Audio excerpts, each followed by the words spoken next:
relaxation, and ease. So let's do it once more. Taking a deep breath in 4. Holding it for a couple of seconds for 7. And exhaling on 8.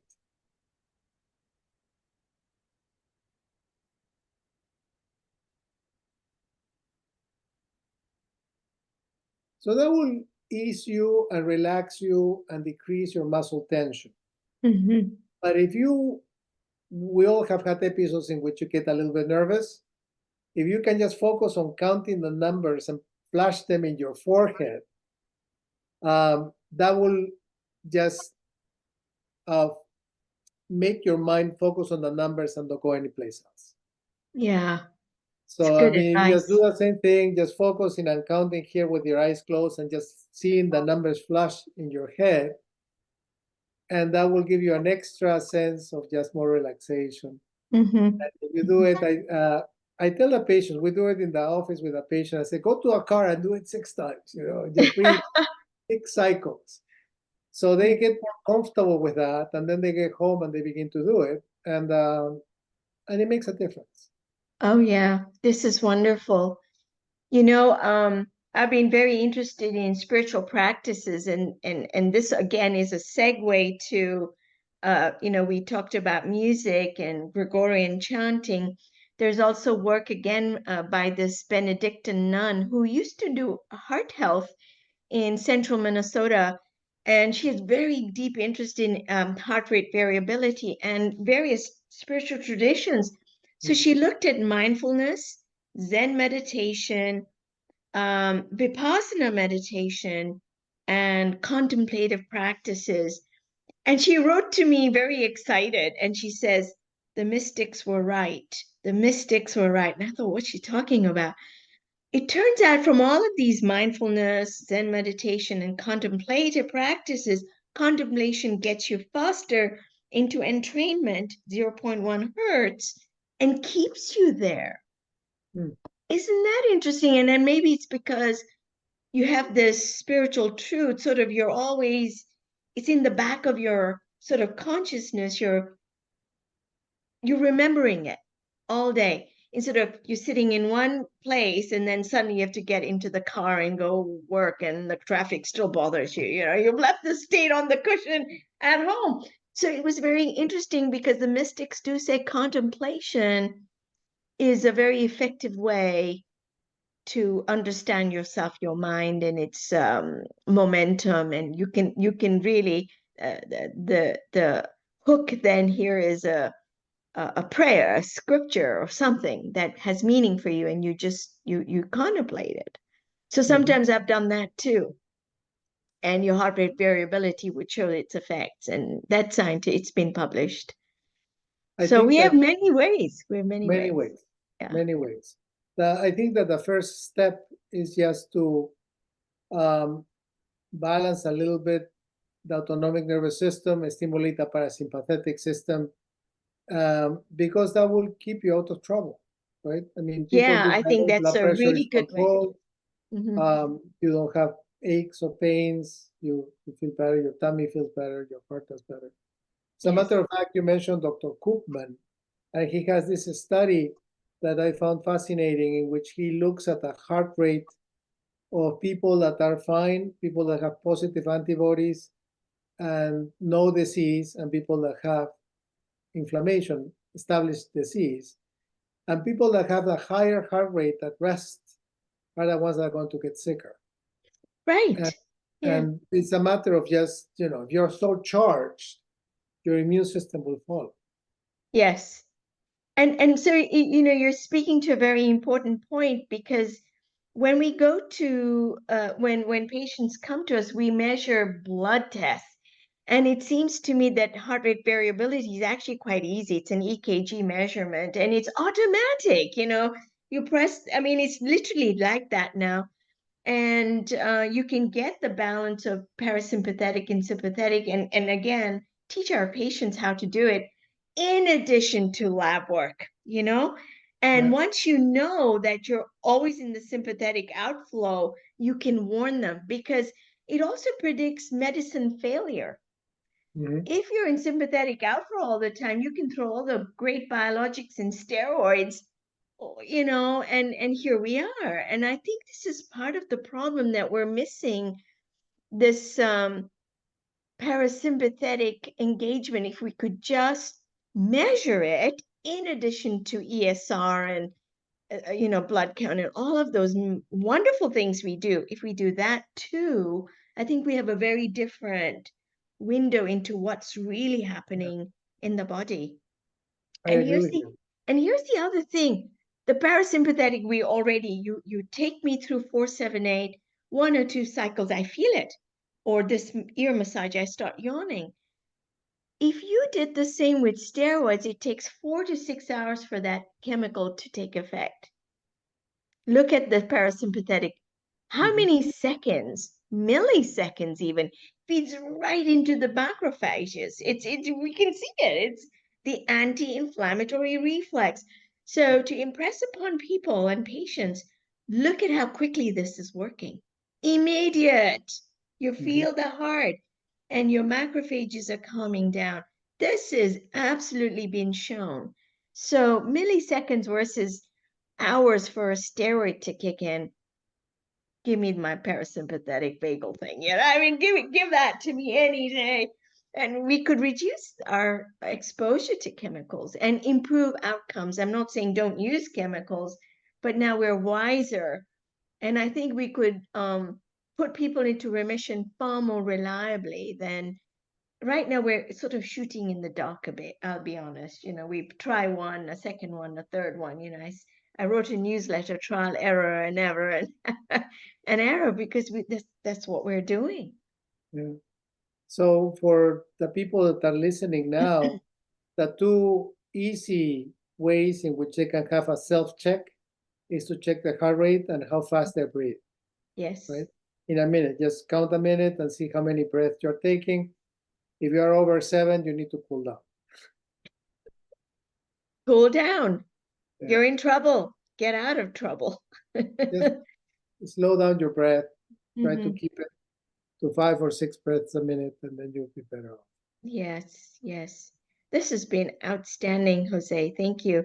Let me see if I have any questions, because I was sort of making notes for myself, but I'm going to look into the alternate nose breathing. I know they do something like that in yoga.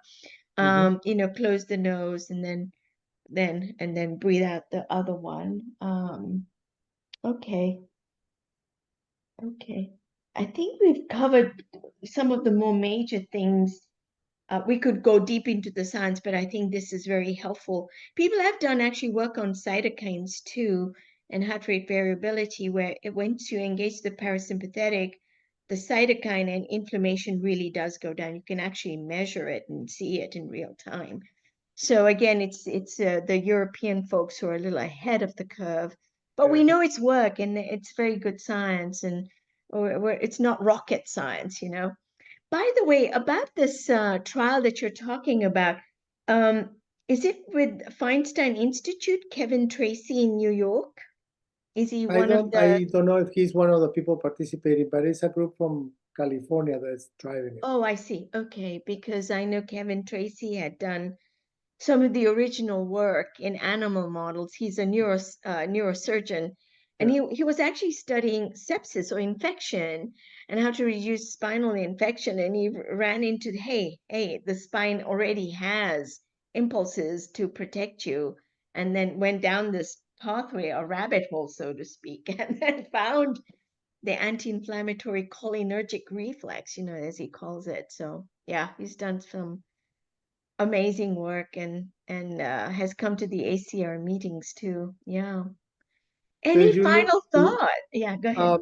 well, I mean that in reality we're talking a thing about items and about interventions that have been done for thousands of years, Hmm.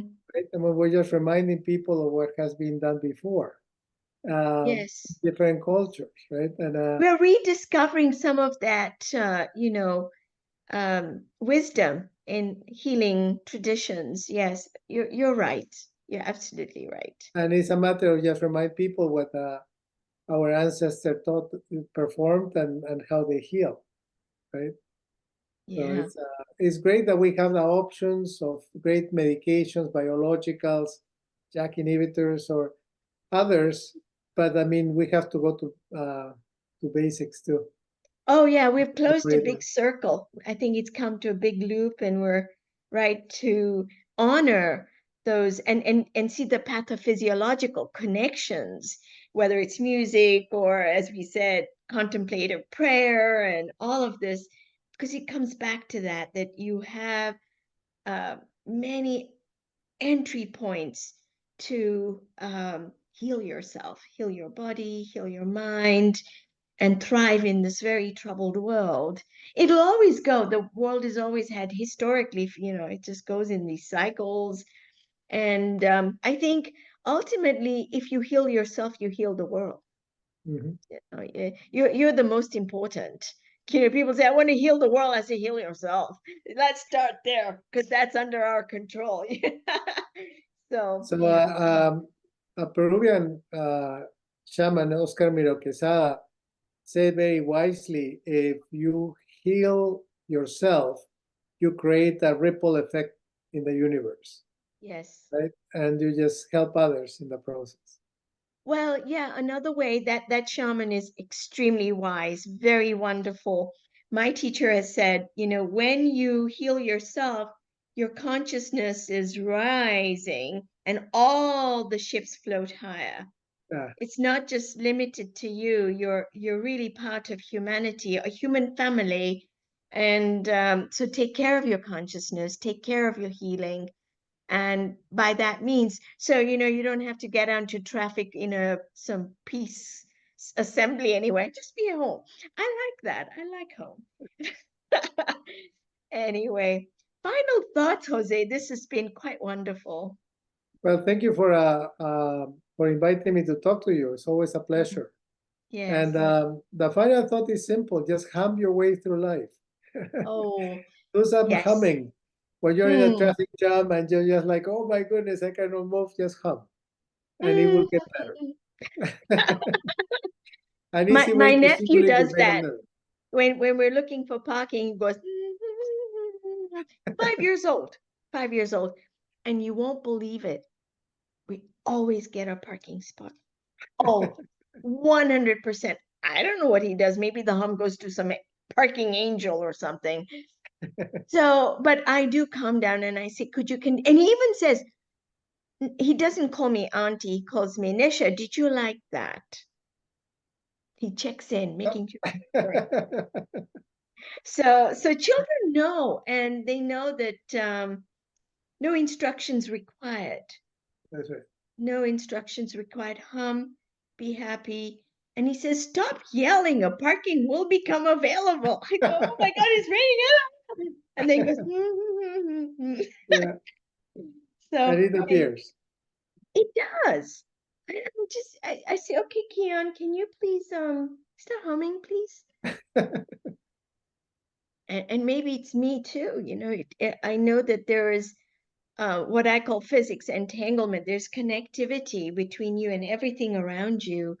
And we think, oh no, I'm here, you're there, and that one's there, and that parking spot's over there. But there's a connectivity, and it's not mysterious once you know that we are influencing each other, even though we don't talk to each other. You don't have to. You don't need a telephone wire to the car to say move out. So it's wonderful to live your life like that with trust, with faith and trust. Yeah, it's been fun. Well, thank you. Oh, Jose, I want to say thank you to you. My parasympathetic is so joyful and just, All right, I'm gonna stop recording. Yeah. Always a pleasure.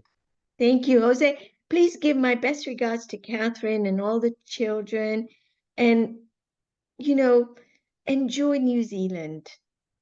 You're We're going to so have a good time. fortunate. Yeah. Wonderful. I Okay, never I'm gonna. take so many a long vacation like this. This year we're going to do it, and we're really excited about that. Yes. Oh, wow. So enjoy your trip.